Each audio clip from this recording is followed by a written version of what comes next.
there's been a lot of focus on recruitment, but there's been a growing awareness that organisations need to focus a lot more on retention.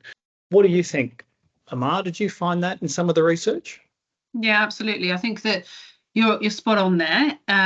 Traditionally, EVPs have been treated almost entirely as a bit of a recruitment tool, the sort of shiny message that you put out there to attract people into your organisation. But I do feel like organisations are starting to wake up to the fact that the EVP's got to work just as hard for retention. If your EVP doesn't hold beyond, your day one or the onboarding or the probation process, you just end up with churn and instead of commitment, and it just ends up costing you more. We know from like Gartner, for example, that 70% of employees are open to leaving their employers, even if they're not actively looking. So retention it's fragile.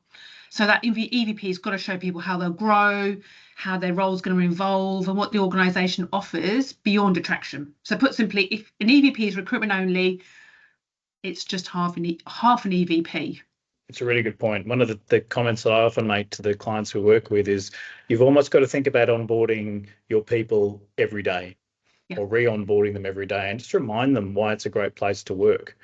And too many organisations just focus all on the external market. They focus on likes. They focus, the phrase ambassadors has come up a lot of times. Whereas what they need to be focused on is how do we actually get people to engage with the workplace on a day-to-day basis. It's a very, very different perspective for EVP. You've got to understand how your EVP touches every single touch point on your employee life cycle, and that's from the moment they're walking through the door, not just kind of growth opportunities, progression opportunities, but also through to when they're off board, rather, when they exit their business. You want to make sure that they have a good experience when they leave, because they are ultimately your ambassadors.